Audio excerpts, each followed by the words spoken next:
Welcome to the Temple of Elemental Evil, Episode 9.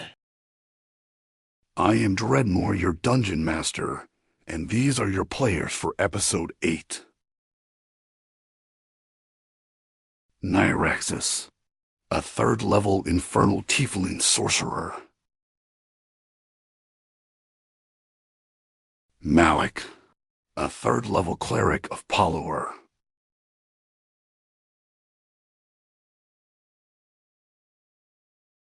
Dusty Slay, a third-level ranger of the Gnarly Forest.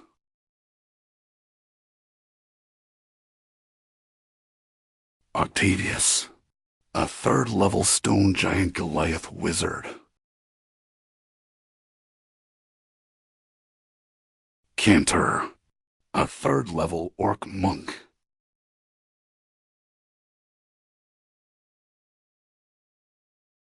Got, a third-level druid of the Gnarly Forest. This week, our heroes from Hamlet battle the remaining forces of Lareth. Let's meet his men. Kabort, a mercenary from the Welcoming Wench. Turuko, a monk and traveling companion of Kabort. Ranos, a human spy from Hamlet. Grimag, an assassin from Hamlet. The zombie of the traitor Zert. Lareth's personal guard. Lareth's sergeant.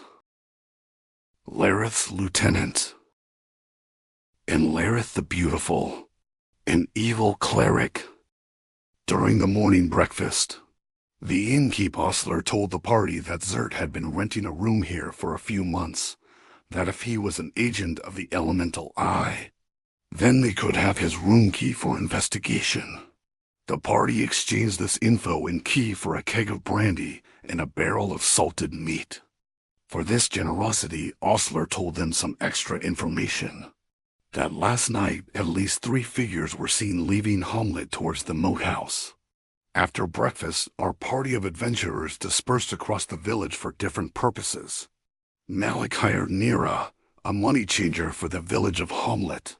He was recommended by Ostler as a reliable man.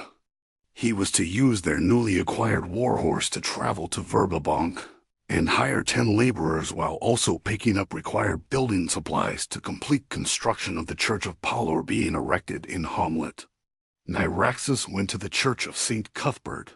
He donated 20 gold and got an audience with Turgon. He told the head cleric all that has happened at the moat house. Turgon was pleased with his information and told him good luck in defeating the evil there. They will pray for their safe return. Dusty Slay headed to Jeruz to tell him of their progress and findings. During this discussion, another druid named Got was there swapping info about the increase in evil in the area. Hearing Dusty's story, Got felt compelled to join their quest to stomp out evil in this area. Got the druid joined the party. Cantor and Octavus purchased items and equipment, preparing for their travels back to the moat house. Our heroes from Hamlet then traveled back to the moat house without incident. They then decided to enter through the secret entrance that Zert had showed them. The party entered and made their way down a 300-foot dark corridor 10 foot wide. The corridor was full of materials boxes, barrels, and miscellaneous items that had been acquired by bandit raids. The heroes walked past it all, till they saw a torchlight near 2 doors. One of those doors housed Lareth and whatever of his men he had left. The party examined the door leading to Lareth and discovered it was locked. Dusty attempted to lockpick the door but failed. Nyraxis then opened the door with a knock spell. With the door open, Dusty Slay entered first, immediately stepping on a glyph of warding spell that have been placed at the entrance. The spell released a spray of acid 20 foot in all directions. The acidic damage covered the whole party. As soon as the magical trap was released, a war cry was heard within the 80-foot hallway, and 2 guards began to move towards the door while others were heard strategically moving behind newly placed cover. Dusty and Cantor took position at the door's entrance, preparing for 2 guards wearing scale mail armor. The sergeant was wielding a longsword with 2 hands, while the other guard carried a longsword and shield. Meanwhile, Malik cast a heal spell that helped the whole party. The healing was so effective that it removed almost all the damage received by the glyph of warding.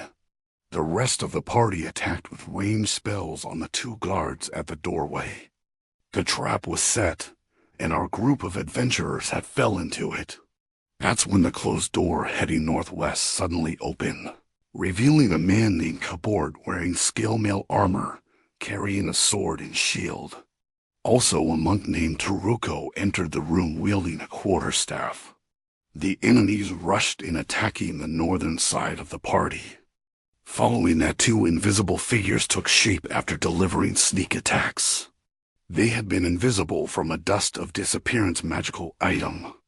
Ranos caught Octavius with a short sword, doing good damage, while Grumag scored a critical hit on Nyraxus with a dagger of venom, knocking him to the ground unconscious and fighting for his life.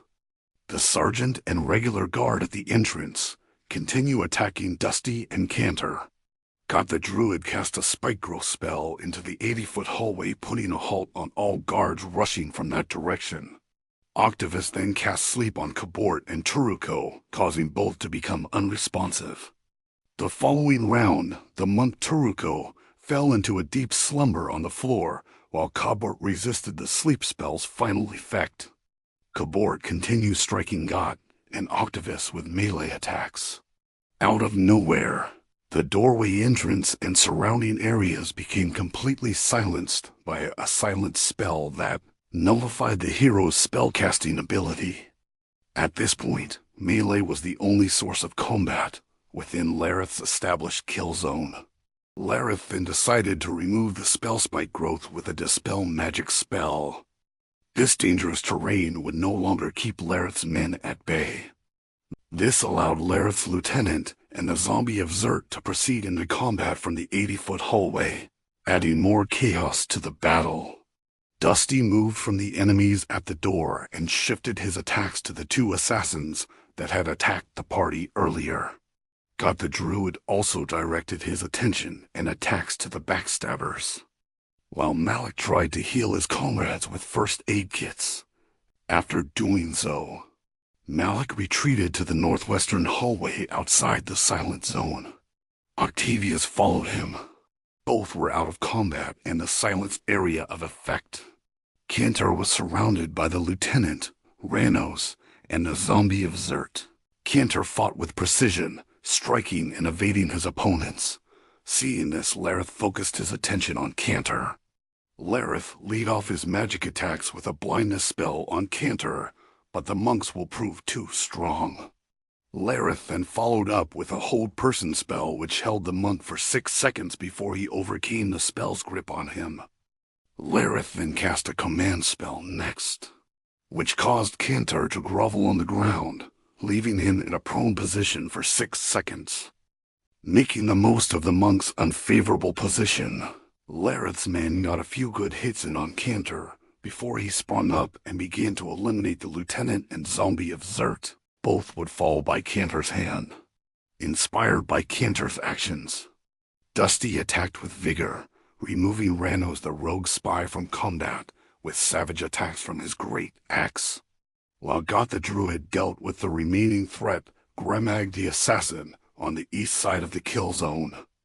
Nyraxus, who was bandaged by Malik, turned invisible from a silent spell and retreated into the northwestern hallway with Malik and Octavius.